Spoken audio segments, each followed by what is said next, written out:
Sobat Kongres, saat ini tamu saya bintang tamunya itu keren. Ya, ini namanya Mr. Dev. Dia itu tahu kan bintang sinetron, tapi saat ini menggeluti jadi sutradara. Tapi kita tidak bicara tentang sinetron, tapi bicara tentang Lovebird. Om Dev, terima kasih. Siap Haji. Sebuah kehormatan, podcast saya diisi oleh seorang bintang film, saat ini sutradara. Gimana, masih rame apa kegiatan sutradara? Alhamdulillah masih syuting. Selain syuting ya main burung lah Pak Haji. Main burung. Iya. Jadi main burung sudah berapa lama Om Dev? Saya masih terhitung baru ya, kurang lebih 5 tahunan lah. 5 tahun. Apa burung apa? Lovebird, saya suka Lovebird. Suka Lovebird. Berarti 5 tahun yang lalu mengalami kejayaannya Lovebird saat itu. Betul. Lagi rame-ramenya ya. Masih mahal-mahalnya itu. Karena seorang bintang sinetron pasti banyak duit. Enggak, itu pernah take over Lovebird senilai berapa saat itu? Aduh, kalau dibilang take over sih saya pernah transaksi atau beli Lovebird itu berapa? Yang termahal? Beli masih belasan sih Pak Haji. Belasan. Masih belasan. Gitu. Karena kan memang awalnya ya hobi gitu kan, bukan yang ambisi wah pengen terkenal di dunia burung kan gitu sebetulnya gitu. Pernah dapat piala yang membanggakan sebagai pemain pada saat di mana itu? Sejauh ini saya sering sih ngikutin event nasional, tapi belum ada yang masuk Pak Haji. Kalau di Latpres oke. Latpres masih event regional masih kebagian gitu. Om Dev, dulu lah pernah berjaya, sekarang sedikit ya terpuruk ya. Ya. Walaupun ada beberapa yang mengangkat. Ya ada Adugi mengangkat. Betul. Gitu kan. Ini menurut Om Dev biar kembali rame gimana nih solusinya nih sebagai pemain Lovebird atau Lovebird? Kalau yang saya rasain ya Pak Ji ya, meredupnya Lovebird itu sepertinya kehilangan trust antara pemain dengan juri. Iya. Bukan dalam artian bukan selalu juri yang curang atau apa begitu Pak Ji. Terkadang begini, juri itu kan misalkan 30 detik dia Lovebird dapat 2 merah Pak Ji. Ya. Dikasih 2 merah pun tetap salah. Gitu. Masa segitu cuma 2 merah ada tetap. Karena sebenarnya pakai perasaan. Karena pakai perasaan, nggak ada. Perasaan orang beda-beda. Betul. Nah, ditambah lagi karena banyaknya pemain yang menaruh kecurigaan terhadap juri. Sebelahnya yang Pak Haji pernah bahas itu kan hitungan hati kan beda setiap orang kan gitu. Iya. Yang ini hitung ketukannya cepat. Misalkan 101, 102, 103, yang ini 101, 102, 103. Dia dua-duanya bener sebetulnya. Yang ini misalkan dia udah merah 2, yang ini masih merah biru, dibilang curang. Yang ini, kan gitu kan? Iya. Lebih cenderungnya ke situ sih. Makanya sistemnya ini harus dirubah sepertinya. Dengan sistem batasan poin ini gimana? Kalau batasan poin, kalau menurut saya masih kurang setuju sih sebetulnya Pak Ji. Kenapa? Tapi itu marak di daerah. Di daerah marak ya, di Latberan itu marak. Tapi seorang Dev nggak kurang sepakat. Nah sebetulnya begini, fenomenanya redupnya Lovebird itu awal mulanya dari situ. Kalau menurut batasan poin. Kalau menurut penelitian saya, jadi sejarahnya begini ya Pak Ji, agak panjang nih Pak Ji ini. Gimana? Ini. Dulu zamannya masih belum ada batasan poin, masih lost point, yang mendominasi juara itu aja.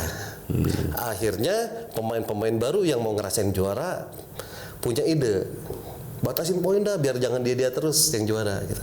Diturutin oleh IO gitu. Diturutin sama IO, ada restart, ada batas poin. Oke, akhirnya pemain yang lama pertama itu euforianya bagus sekali. Awal-awal. Wah, sekarang poin 500 sudah bisa juara. Misalnya gitu kan. Akhirnya pemain-pemain lama yang memang punya Lovebird yang bagus, yang kualitas menyingkir, pindah haluan. Ya karena filosofi lomba itu kan cari yang terbaik. Betul. Makanya dibatasi. Jadi yang burung kualitas nyingkir ya? Nyingkir, akhirnya menyingkir. Nah, tinggal sisa pemain-pemain baru. Gitu, yang istilahnya ya beli burung di pasar, untung-untungan siapa tahu bisa juara, poin 300, 500 sudah bisa juara, istilahnya gitu. Lambat laun mereka pun memulai kejenuhan karena burungnya kebablasan terus kah, namanya batas poin atau restart, atau kok nggak pernah poinnya pas gitu, kadang lewat dikit, kadang kurang gitu. Akhirnya mereka pun hilang, mulai bosan. Iya. Nah, inilah yang menjadi redup, yang pemain lamanya hilang, yang pemain barunya juga hilang kan gitu. Yang baru hilang. Iya, yang bubar tuh. Bubar, yang baru akhirnya bosan, yang lama menyingkir kan gitu Pak Haji. Solusinya gimana biar meriah lagi? Kalau menurut saya solusinya itu yang dilakukan sama teman kita Aduki itu udah mulai bagus gitu. Merubah sistem, merubah pakem, tapi kan demi kebaikan gitu. Mulai pakai stopwatch gitu. Memang harus sedikit eksklusif ya kalau begitu ya, karena kita nggak bisa main full, misalkan 70 gantangan kita main full kan nggak bisa. Dibatasi karena memang keterbatasan. Kelemahannya main stopwatch tetap ada Pak Haji. Kelemahannya ya satu burung maksimal 2. Satu juri maksimal 2 burung dia pegang. Kanan kiri gitu? Ya bisa kanan kiri. Sekarang Aduki udah nyiptain ini stopwatch baru, jadi kayak main PS. Kayak kanan kirinya gini ya. Oh iya. Ya, tapi itu harus custom atau ada yang custom? Custom. Dibuat sendiri. Itu jadi lebih enak. Dia tinggal pencet, tinggal perhatiin 2 burung. Itu berarti sekarang sebetulnya sudah bisa naik, biasanya kan 12G, 24G dibagi 2 gitu Pak Haji. 12 karena keterbatasan juri. Oh jadi 24 itu 2 kali naik? 2 kali naik. Karena iya. Om Dev itu karena katanya sudah mencoba itu gimana? Di mana dan bagaimana itu? Sudah. Saya udah coba itu di areal Jabodetabek Pak Haji. Iya. Gitu. Reaksi peserta itu alhamdulillah kondusif. Responnya bagus sekali. Respon bagus, nggak ada protes. Gitu. Karena sudah ketahuan, Pak Haji. Waktu penilaian kita misalkan 5 menit. Ya. Hasil dari stopwatch itu berapa? Akumulasinya. Kalau sampai 5 menit berarti human error atau alatnya yang error. Udah jelas. Gitu, nggak ada yang lain. Oh ya, ada durasinya ada di stopwatch itu ya? Iya, akumulasi. Gitu kan akumulasi. Jadi yang dihitung sebenarnya durasi kerja, Pak Haji. Bunyi putus, pause. Bunyi lagi, pencet lagi, on lagi, pause lagi, begitu dia putus. Nanti akumulasinya dia dapat berapa menit. Gitu. Sudah pernah nyoba berapa kali nih sistem ini? Saya udah kurang lebih 10 kali. 10 kali? 10 kali. Dan diterima? Diterima. Itu satu hari itu semua laput atau dicampur dengan full laput? Full laput berapa kelas? Full laput. Terakhir saya kemarin naik 26 kelas. 26 kelas. Iya. 26 kelas berarti kalau 24 berarti sekali naik 12 berarti 24 kali 2 berarti. Iya, enggak semuanya Pak Haji. Jadi itu yang khusus lovebird, konslet dan fighter dewasa aja. Yang balibu kita masih pakai stick. Balibu pakai stick. Balibu pakai stick. Dan para pemilik lovebird yang kualitas pada turun gunung nggak? Turun lagi. Justru pemain-pemain lama ini sekarang turun lagi. Bahkan saya mendukung udah ya mereka. Mendukung. Saya lihat di Facebook pun bos dari Jawa Timur, Sendroni udah mulai turun lagi kan sekarang nih. Ya kemarin-kemarin udah mulai redup. Jadi karena benar-benar yang kualitas. Betul. Karena tadi bilang kenapa lovebird redup karena trust aja kan, betul. Kurang percaya sebetulnya. Antara konsep penilaian apa yang dipikirkan oleh kontestan dan yang dinilai oleh juri itu berbeda. Betul. Walaupun benar pun tetap karena parameternya dia pakai perasaan. Betul. Sekarang pakai stopwatch pasti. Pasti kan. Itu dia lebih percaya. Kalau pakai perasaan kan istilahnya Pak Haji hitung 1 sampai 10, saya 1 sampai 10 itu bisa beda detiknya kan gitu Pak Haji ya. Cuman permasalahan gini. IO itu kan butuh operasional. Betul. Dengan gantangan dibatasi, konsekuensi IO adalah menerima uang pendaftaran sedikit. Oke, mau dibatasi bisa, tapi dengan catatan tiketnya harus mahal. Ya. Itu solusinya gimana? Menurut betul. Kalau Dibatasi. Yang saya alamin ya Pak Haji ya. Ya. Setelah menggunakan sistemnya Duki pakai stopwatch, itu tiket mahal pun mereka berani. Gitu. Karena sudah percaya, intinya percaya sih ya. Betul. Intinya percaya. Ya. Jadi kita nggak perlu umbar-umbar hadiah besar loh. Di Lovebird itu hadiah besar, kalau nggak percaya juga nggak ada yang daftar kan Pak Haji. Berarti faktor kepercayaan. Betul gitu. Nah kalau sudah pakai stopwatch kita berbicara, mau nggak percaya gimana kan? Dia sendiri yang mantau di belakang juri, ngelihat bunyinya, putusnya di mana kan kelihatan sendiri. Ya. Kan begitu. Mau nggak percaya sama alatnya bongkar silakan kan gitu. Setelah kan gini, ini kan trial ini termasuk sukses karena respon dan animo dari Lovebird yang kualitas pada turun gunung gitu kan. Kapan mau ada rencana bikin lomba ya yang agak gede tiket 1 juta itu, ada rencana Bang? Itu belum, saya besok masih mau tanggal 6 rencananya saya di lapangannya Om Kolis dulu mau bikin kopdar dulu Pak Haji.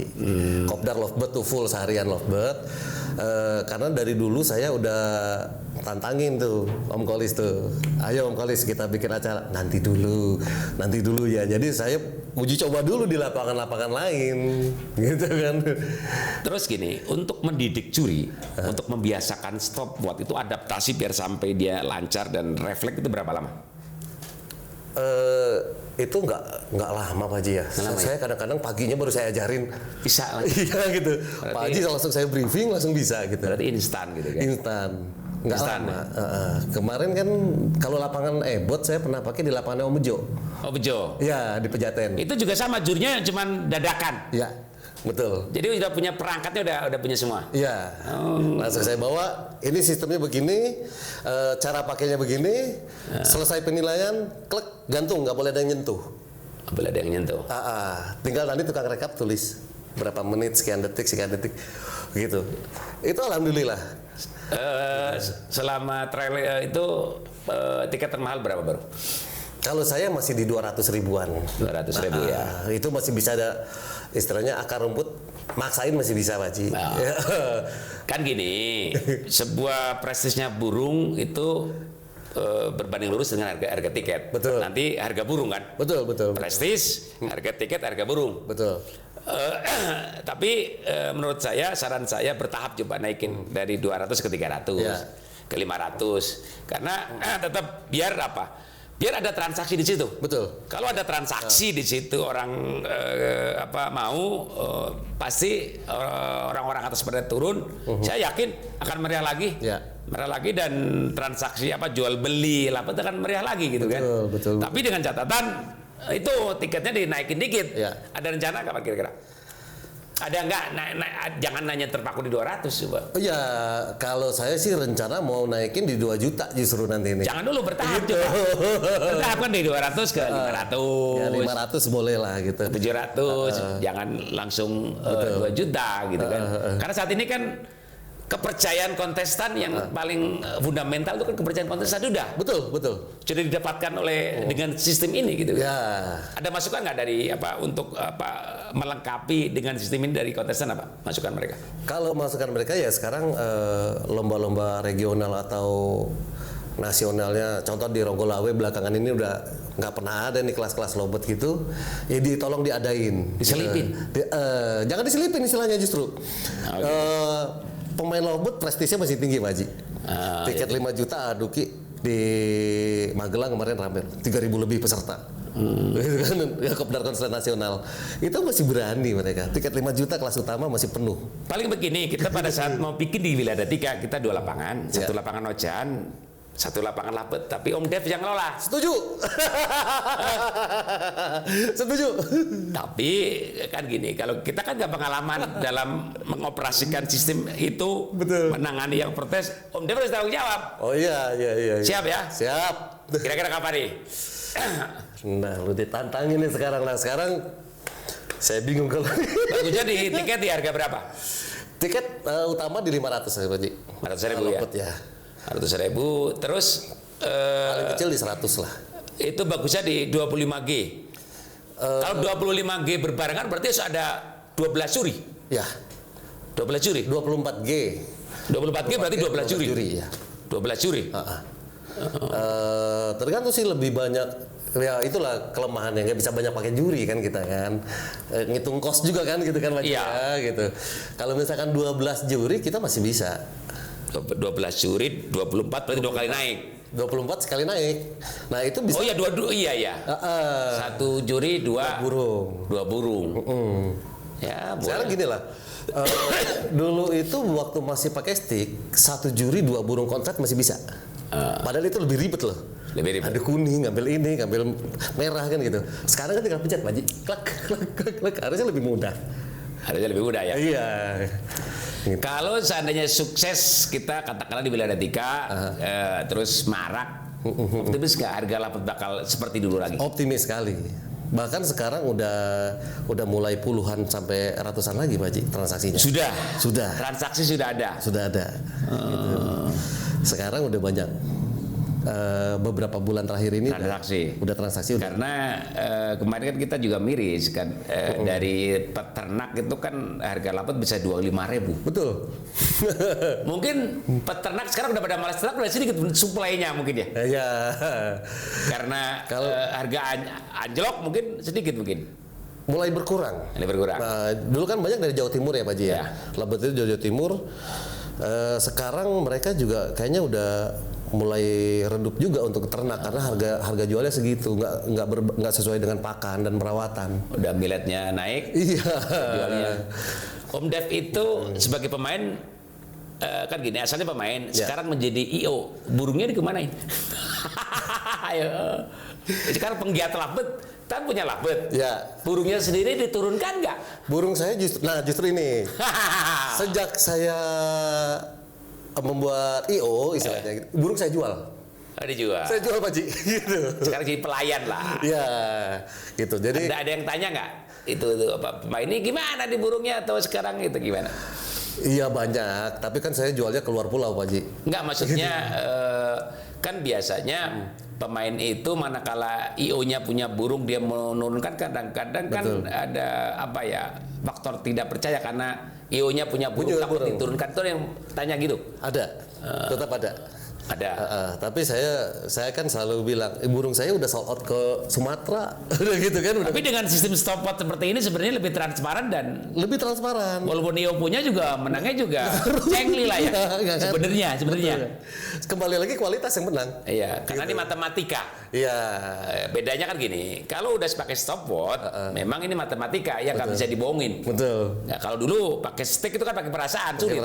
Masing-masing juri perasaannya beda-beda. Betul. Kalau burung ocan perasaan masih ada unsur subjektivitas. Betul. Tapi dengan stopwatch ini kan matematika. Saya yakin akan ramai. Ya. Dan transaksi kira-kira apa nih? Wilayah Tika boleh? Boleh sih. Bikin yang ini. Biar Ebot kapan nih kira-kira mau ada acara ya kita dampingin lah. Justru ini kedatangan saya di sini nih justru mau nanya sama Pak Haji. Yang kita bisa lakukan apa nih untuk Lovebird Mania di Ebot gitu loh. Kalau misalkan ya sebelum saya nanya kan ternyata Pak Haji udah punya solusi kan. Ini kalau Lovebird itu dengan jumlah burung katakanlah kayak gini. Oke, 24, tapi kalau kita bisa menambah juri 36G itu masuk akal nggak? Bisa. Masih oke. Iya, masuk. Asalkan tenaga jurinya ditambah. Betul. Nggak masalah ya? Oh ya udah. Itu karena nggak masalah. Karena gini, jujur, kalau sekali naik 24 itu kalau presentase dengan tiket hanya 500, presentase sedikit untuk biaya operasional kurang. Ya. Tapi kalau 36, berarti kita harus siapkan juri 18. Ya. Dan itu bagi pemain labut gak masalah mungkin? Nggak masalah, karena saya pernah coba juga satu juri pegang 2 burung, gitu, pakai kanan kiri gitu kan, gitu. Ya. Itu masih oke, masih diterima oleh Lovebird Mania. Gitu. Terakhir itu kan saya di lapangannya Om Bejo itu, saya kan selalu, ayo dong Lovebird di ini apa, terutama Lovebird umum kan nggak punya lapangan Baji buat latberan atau apa, adain. Kebanyakan IO itu pemain konslet ribet gini. Enggak, ya kan saya gitu. Ayo saya tantang, adain. Akhirnya kan pernah tuh, sampai nggak tuh ke Pak Haji tuh, bikin pejaten. Ayo, itu Om Bejo. Ini kok nggak ada yang protes, nggak ada yang teriak ya, silent gitu. Lebih silent dibanding ocehan masih teriak ya. Nah sekarang bedanya gini Pak Haji. Ini peserta, ada satu orang teriak, intervensi juri, yang lain nyurakin. Nora gitu. Sekarang begitu. Keren. Yang dulu pemain labet paling brutal ya, paling anarkis, sekarang enggak gitu. Ya bagus. Saya tertarik juga. Oke, Om Dev, semoga dengan terobosan ini ya yang dulu pemain labet terkenal anarkis dengan sistem stopwatch mereka percaya karena intinya sebenarnya ada di trust, ada di kepercayaan. Betul. Setelah percaya tiket berapapun nggak masalah gitu betul. kan. Oke, terima kasih ya Om Dev bincang-bincang ini. Kok sahabat Kongres bincang-bincang dengan Om Dev ternyata banyak yang kita ambil ya nanti ilmunya, dan saya yakin dengan konsep pakai stopwatch labet akan kembali semarak. Ya. Amin. Semoga dari sekarang ke depan saya akan adakan sistem penilaian labet dengan stopwatch diterima oleh labet mania, dan labet akan kembali berjaya lagi. Demikian Sobat Kongres, sampai jumpa.